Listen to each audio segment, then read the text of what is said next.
Hi, and welcome to Enchantment of Eternity's review for Game of Thrones Season 6, Episode 9, Battle of the Bastards, The North Storyline.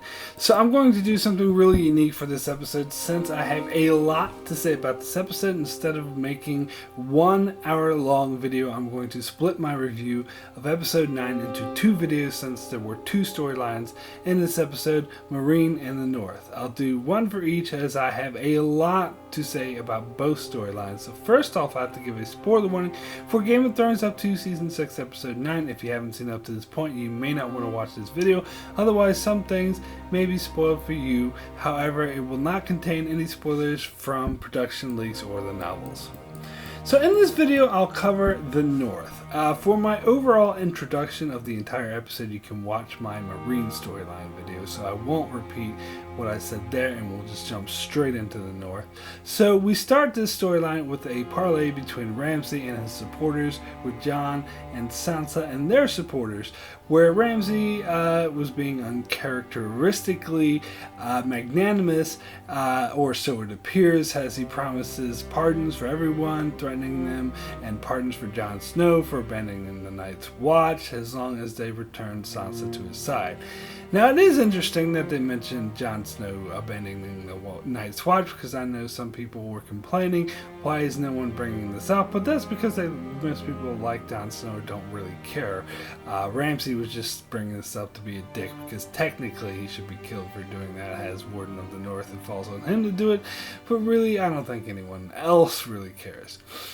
And this appears to be generous, but really he's just being arrogant. In fact, this parlay is very similar to the one earlier in Meereen, where both sides are acting all arrogant, and that it's obviously, that the other one should just surrender because they're awesome. Of course, the huge difference here is that there is no clear winner by the end of it. Jon does try to goad him into, by suggesting the two of them just fight rather than having a huge battle, to which Ramsay, of course, turns down, as he rightfully points out, that he has a much clearer advantage in a battle, so he'd be stupid to give that up. So when he turns it down, Jon asks why his men would be willing to fight for him since he won't fight for them himself, to which Ramsay replies, oh, he's good. But really, I think he's just having a go at him. He doesn't really think he's good, he's just saying that. He also replies by threatening Rickon's life. But Sansa just cuts the bullshit and is just like, you're going to die tomorrow, Lord Bolton. Sleep tight. Night night. And then drops the mic and storms off. So Ramsay cuts the shit as well, and is just like, well, my dogs haven't been fed for a week, so they can't wait to feast on you, and I can't wait to have Sansa back in my bed. So all in all, not a very productive meeting. So next, Jon, Davos, and Tormund do some battle planning, where Jon suggests if Ramsay was smart, he'd stay in Winterfell, but Davos says that he won't because he can't risk looking weak in front of all the rest of the North. And then Tormund illustrates his ignorance of complex Westerosi battle strategies and is mostly worried about Ramsay's horses. Jon talks about how, the point of the parlay was to make Ramsay angry, so he charges at them. And Davos insists that they need patience and to allow Ramsay to charge so they can surround his army on all 3 sides. They all seem pleased with themselves and disband, but Sansa stays behind to talk to Jon and yells at him for making his plans without consulting her, because none of them know Ramsay as she does. So he asks her for her advice, and she says that he's underestimating Ramsay and making a mistake by thinking that he'll fall into his trap, because he won't, and that Ramsay is good at tricking people. But Jon asks for specific advice, but she just says that don't do what he wants you to do. And Jon was just like, well, no shit. So they have this big argument about how they need more men, but that's all they had, and I liked this scene. It was great seeing Sansa and Jon interact in this way. I totally bought it, and I thought it expanded upon their relationship pretty well. And of course, as we'll soon find out, Sansa was absolutely correct. But what's curious is that when Sansa was yelling about them needing more men, I wonder why she didn't mention that she had already written a letter to Littlefinger asking him to bring the Vale army, perhaps because she was too worried that he might reject this offer, or perhaps didn't know if they'd turn up in time. Either way, seems like it would have been worth mentioning. Oh, by the way. But Sansa lays out the stakes and says that she'd rather die than go back to Ramsay, basically saying she'll commit suicide if he loses.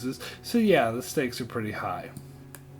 So next we get a scene with Tormund and Davos having a little chat, throughout the camp, and this was actually quite an interesting scene, as for the first time this season we get a glimpse at Davos' motivations as Tormund asks if he wants to defeat the Boltons to get revenge for Stannis, which is something many people, including myself, have been wondering, but Davos reveals that it's not his main motivation, and even though he loves Stannis, he could see his faults, and it was his own fault that he failed. It was really interesting seeing Tormund and Davos getting along, as Davos, when he was with Stannis, was responsible for defeating the wildlings once and for all and killing Mance Rayder, and now that they're on the same side, it's an interesting turn of events. Next we see Jon go to Melisandre. So basically, we get a lot of these night before the battle scenes. They do in pretty much every one of these major battle episodes. But they're good and absolutely necessary in order to build tension and put the emphasis on how dire the situation is. So ultimately, I'd be disappointed if they didn't do these things. But Jon's main purpose in going to Melisandre is to tell her not to bring him back if he dies. And she just says flat out, no, I'll do whatever I please. Jon is in like, well, I'm ordering you not to bring me back, but Melisandre retorts that she doesn't give two shits about his orders and does whatever the Lord of Light tells her to, which is pretty much what I expected. I mean, some might say this diminishes the stakes, but if the Starks lose, it's a huge deal. Bringing Jon Snow back to life wouldn't really solve that much, would it? So next we see Davos going out on his little walk to clear his head, and he comes across a pile of ashes where it looked like there was a pyre of fire set before, and in the ashes he finds Shireen's wooden stag that he made for her. This is something many commenters in my video have predicted, and at first I didn't buy it. That is that they said that since they're camped out where Stannis was, that Davos would find out Melisandre burned Shireen alive, and I didn't buy it at first because I didn't see what evidence he could possibly find until someone in my comment section pointed out he could find Shireen's wooden stag. So I was like, oh yeah, no duh, of course. So ever since I read that, I was totally thinking that he'd find her stag, and he did. But we didn't get any follow-up on that in this episode. I guess the battle was about to start, so no point in bringing it up unless he actually survives the battle. But looks like they will follow up on this in the next episode. So then we get into the huge start of the battle as the two forces stare each other down from across the battlefield. Ramsay has set a few burning crosses with flayed bodies burning on them. Who these people are, I don't know. Anyway, Ramsay brings out Rickon, who's bound, and he gets a knife and cuts his bonds and tells him to run. And as soon as he starts running, Ramsay pulls out his bow and arrow and starts shooting at him. And as soon as Jon sees this, he rides out to meet him, and just when Jon is about to get to Rickon and grab him, Ramsay hits his mark and kills Rickon. This is pretty much what Sansa predicted would happen, as she told Jon earlier that Rickon was doomed because there was no way Ramsay would let him survive as he's a threat to his role. But Jon didn't want to believe her, as he thought she was being cruel to just write him off for dead, but she was actually being realistic. Now, I had predicted earlier that Rickon would not die this season and would survive because I thought it would be a bit too predictable for him to die, and I thought it would be good storytelling if they didn't actually kill him off. And in fact, Rickon appeared this season and didn't even have any dialogue, so he barely even appeared in the season. So my brother Abkantanka has pointed out that Rickon was never really a main character to begin with and was always the forgotten Stark, so it kind of makes sense for them to just kill him off and get him, out of the way. But he actually did have quite a major role in Bran's storylines in season 2 and 3 because there are so few Starks left. They had the opportunity to expand his character's role. I saw that actor play a major role in the film San Andreas. That movie was shit, but he proved his acting chops and they just wasted him. They finally bring him back after 3 seasons just to have him appear on screen for a total of like 5 minutes and then promptly just kill him off. I do think that it's bad storytelling, as this comes off as far too predictable for the show because the show loves to kill off Starks willy-nilly. It's what's expected, and which is why I didn't care for it. That being said, I wasn't too disappointed or upset by it because I did expect it to happen. In fact, several people have posted spoilers in my comment section that gave this plot point away a long time ago, like a few months ago, that Ramsay would let Rickon run to Jon and would shoot him with arrows and kill him that way. So I did see this coming, and whatever, it's fine. It's also in keeping with the show's tradition of reintroducing characters we haven't seen in 3 years just to kill them off right away before they actually do anything. That's fine. Truth be told, I was much more upset over Summer's death than I was Rickon's. So next, Jon does exactly what Sansa tells him not to. He plays right into Ramsay's hands. He lets his anger, for over Rickon's death get the better of him, which obviously was exactly Ramsay's plan, and Jon charges at Ramsay all alone, and Ramsay first fires a barrage of arrows to knock Jon off his horse, and then sends the cavalry after him, and then we get this awesome cinematic quality scene where Jon, draws his sword back and forces, faces a whole force of, cavalry charging right at him. But before they get there, the Stark cavalry meets them and they fight there. While Davos holds back on the archers, Ramsay doesn't. And it reminds me a lot of the scene from Braveheart when King Longshanks orders the archers to fire on the battle and Lieutenant says, but won't we kill our own men? To which he replies, well, yes, but we'll kill theirs as well.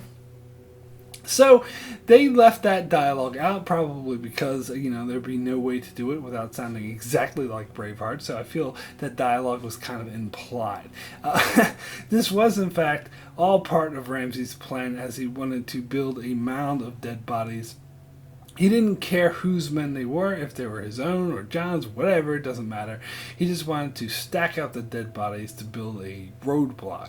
This is exactly the kind of sadistic plan that could only come from someone like Ramsay Bolton. I know in the past a lot of people like to compare Ramsay to Joffrey and ask who's worse. And I think this episode clearly shows that Ramsay is, because Joffrey was a moron that knew exactly jack shit, whereas Ramsay is actually quite a brilliant military strategist, as he proves here, as the whole scenario was a trap that he set for Jon, and Jon fell right into it. So, next part of the trap is when Davos orders his men into the battle because he thinks they're just being useless back there. But as soon as he does, that's when Ramsay goes to set his main trap by sending a barrage, with shields and spears, and they just surround and encircle the Stark army on all 3 sides, the other side being the mounds of dead soldiers. And they slowly close in on the encircled Stark army, trapping them. So I wanted to blame Davos for falling into Ramsay's trap because it relied on all of the Stark army being in one place so that they could encircle them and trap them. But the more I think about it, the more I think Davos, had he not charged his men in, Ramsay would have just, not done the thing with the shields and the spears, and would have just used his superior numbers to wipe out the army, Jon's army, and then once that was done, they would just move on to Davos's men.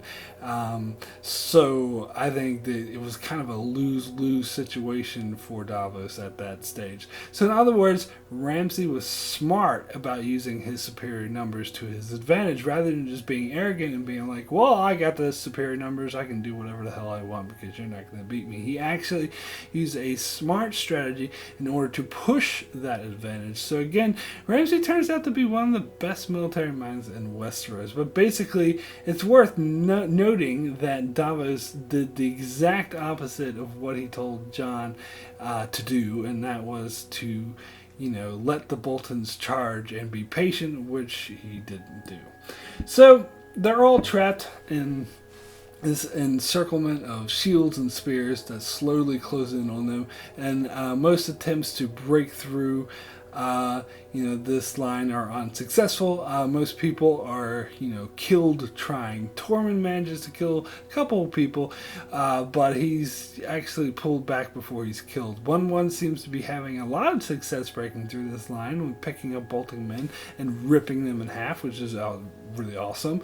But I suppose by himself he wasn't enough to make a sizable dent. And they also send an Umber force over the mounds of bodies to prevent anyone from escaping that way. So we see Jon meet up with Small Jon. It looks like they're going to have a big one-on-one battle, but instead Jon gets trampled over by a whole bunch of men running away from the spear lines, and he gets trapped in the mounds of the dead bodies. The way that this was shot was absolutely brilliant. As you feel the claustrophobia of it all, it really gives you this sense of being trapped in a confined space with loads of bodies, and you see Jon reaching up and crawling over people and grasping for air. It reminds me of when I used to go in mosh pits in the 90s. Anyway, instead of Jon Snow, Small Jon Umber ends up having the one-on-one battle with Tormund Giantsbane, which makes a lot of sense storytelling-wise, because the Umbers mainly joined the Boltons because of the hatred of the wildlings. So it's fitting that Tormund should be the one to kill him. But because of the small space, it ends up turning into a headbutting match until Tormund just bites his neck and rips out his throat. So that is the end of Small Jon Umber.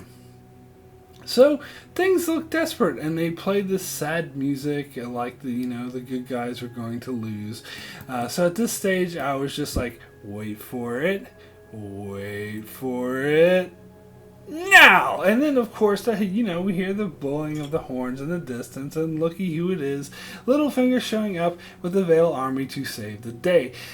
This is something I predicted months ago when I did my original prediction video, and many people have been saying this was going to happen as well. It has this kind of a TV/movie battle trope.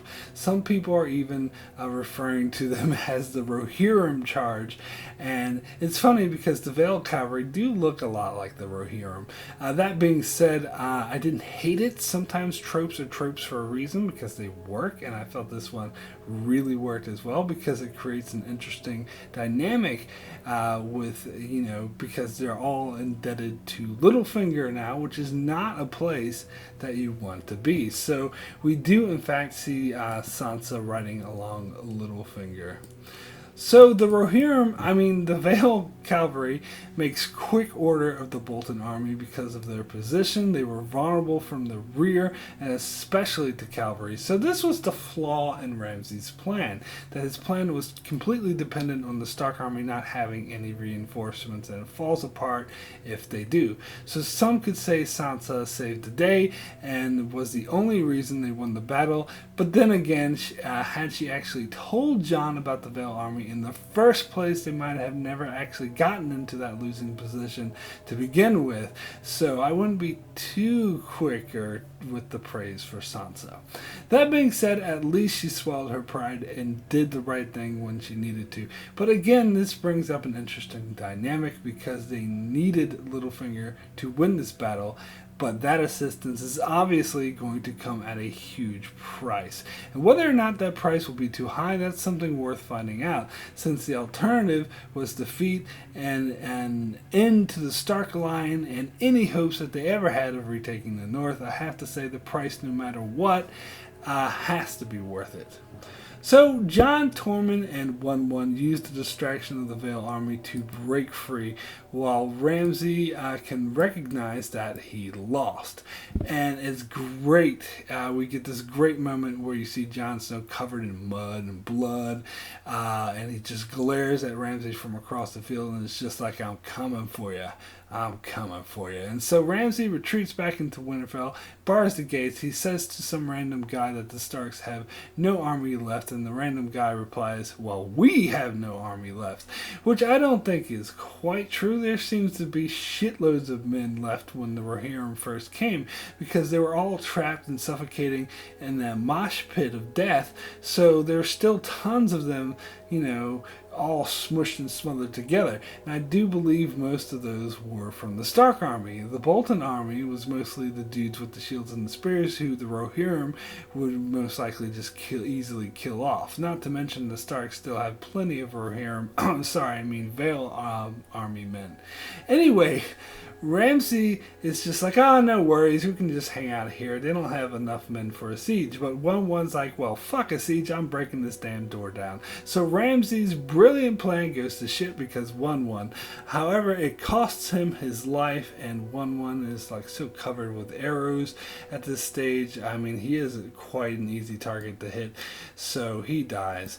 But the Stark army charges in after and kills the remaining Bolton soldier with arrows, but for some reason leaves Ramsay alive. I don't know why. But he sees Jon, and he's just like, hey, how about that one-on-one combat now, after all, now that he's completely surrounded by Jon's men. So he starts shooting arrows at Jon, who grabs a shield and just protects himself. The wildlings with arrows are not quite sure what to do, but they take the cue from Tormund, who sees that Jon is in no immediate danger, so leaves Ramsay for him. And once he gets to him, he beats the ever-loving shit out of him. And this, of course, was so satisfying to see. It reminded me of when Jack beat the shit out of Ben on Lost. It was so awesome. But Jon stops when he sees Sansa looking at him. At first, I didn't like this because I misunderstood. I thought he stopped because he was like too ashamed and didn't want Sansa to see him this way, which I thought would have been pretty lame, because no one wanted to see this happen to Ramsay more than Sansa did.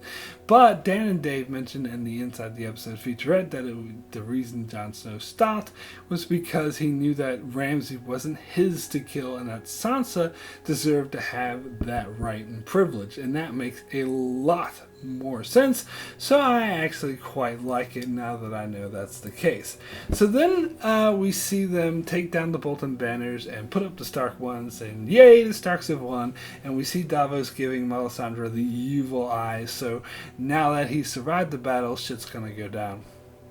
And Jon orders that Rickon's body be buried in the crypts next to Ned, and Sansa demands to see Ramsay. So, she sees him all bloody, tied to a chair, and he tries to talk shit to her and get under her skin, but she's, it doesn't work. She's just like, your words, your house, everything, your name, it will all soon disappear. And then, she lets his hounds go into the room and rip him to shreds, and it was such a satisfying death. This was some of the fan service I mentioned in the previous video, but it was so good to see, and exactly what we needed to see, because I was a bit disappointed in Joffrey's death because it was all too easy. I wanted him to suffer much more. I wanted to see him rip out his throat trying to get to the poison, or suffer more in other ways. So I'm so glad they actually killed Ramsay off in a really brutal, painful way, not to mention very ironic as he's killed by his own dogs. Many people predicted this as well, as it seemed to be foreshadowed in just the perfect way for him to die. So yeah, I was cheering during this scene as well, not to mention it was such a badass Sansa moment that she just taunts him like that and kills him in such a brutal way and just smiles about it as she walks away. Now, there could be arguments to be made that this is crossing a line and Sansa's going to turn all evil now, but I don't know about that. I suppose we'll see. So I was trying to think about which epic battle I liked better, the Battle of Bastards, Blackwater, Battle for the Wall, or Hardhome, and it's hard to say. I think I like them all differently. But what I think is great about all of them is that they all are unique, different kinds of battles, and they never are, repetitive with their battles, and they're never overdone. They're fantastic at keeping them fresh, and I think this one in particular was very unique as it had a very different claustrophobic feel to it. So yeah, I really liked it. So my rating for Battle of the Bastards out of 10 is of course a 10, the very best. I wanted to give it an 11, but I promised myself I'd never cop out like that. Can't go higher than a 10. That's the highest I can go. As I said in the first part of this review, this is pretty much my favorite episode of the entire series. It was so perfect for me. From the Daenerys scenes that were just, so much awesome overload. I was overwhelmed with nerdgasms. It was so great to see an end to the Meereen storyline, and that they ended it in a much better way than I thought they could. And to have, in the exact same episode, the awesome battle at Winterfell, which technically and stylistically was executed just amazingly well, just as well as the other battles in the past have been, like Blackwater and Hardhome. However, this one had a higher emotional stake as you really cared for Jon and Sansa as being some of the heart of the show, and wanted to see them beat the odds, and by having the most despicable character to ever appear on the show, be the villain that they needed to defeat, and to give that despicable character the horrible end that he deserved. It was just so good. So that's it for my review of the North storyline of the Battle of the Bastards. If you haven't already, you should check out part 1 of my review, the Meereen storyline. Also, be sure to check out my live discussion about this episode with Apkin Tomko and special guest Phil the Issues Guy, which will be airing live Monday night at 7 p.m. Eastern Standard Time in the U.S., which is 11 a.m. on Tuesday morning for me here in New Zealand. Also, be sure to check out my channel for many more Game of Thrones videos, as well as many other videos on shows like Star Trek, Orphan Black, and more. And be sure to subscribe so you can keep up with all of that.